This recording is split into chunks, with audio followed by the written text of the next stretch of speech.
نہیں اپنے آپ کو کیا سمجھنے لگ جاتے ہیں۔ عجیب بات ہے کہ دعا بھی مانگتے ہیں تو عجیب طریقے سے، اللہ میری بیٹی کو رشتہ مل جائے، میرے بیٹے کو نوکری مل جائے۔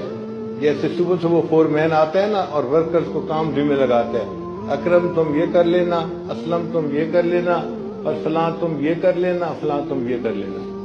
ہم بھی اللہ تعالیٰ کے ذمہ کام لگا رہے ہوتے ہیں، اس کو دعا کہتے ہیں۔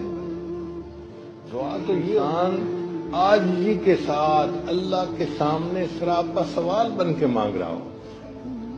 جس فقیر نے 1 روپیہ مانگنا ہوتا ہے وہ کتنا لجاجت سے مانگتے ہیں، ہاتھ بھی کانپ رہے ہوتے ہیں، کپڑے بھی پھٹے ہوئے پہنے ہوتے ہیں، شکل بھی مسکین بنائی ہوتی ہے، اور الفاظ کا چناؤ بھی ایسا ہوتا ہے کہ دل پہ اثر ہوتا ہے، اور وہ 1 روپیہ مانگ رہے ہیں۔ ہم نے تو اللہ سے اللہ کو مانگنا ہے، تو ہمیں اللہ کے سامنے کتنی آہذاری کرنے کی ضرورت ہے۔ مگر یہ چیز محبت سکھاتی ہے، محبت نہ ہو تو سمجھ نہیں آتی۔ اس لیے اللہ تعالیٰ سے دعا مانگیں، اے اللہ ہمیں اپنی محبت عطا فرما دیجیے۔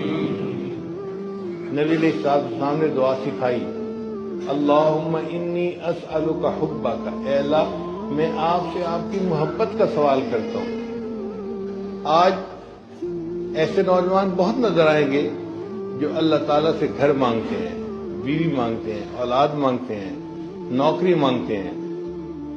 ایسے نوجوان بہت کم نظر آئیں گے جو رات کے اندھیرے میں اللہ کے سامنے بیٹھے رو رہے ہو، اے اللہ میں آپ سے آپ ہی کو چاہتا ہوں، مجھے اپنی محبت عطا کر دیجیے، میرے دل کو اپنی محبت سے بھر دیجیے۔ اس طلب میں رکھنے والے نوجوان بہت کم ہیں۔ اس لیے ہمیں چاہیے کہ ہم اللہ کے طالب بنیں اور اللہ سے اللہ کی محبت مانگیں۔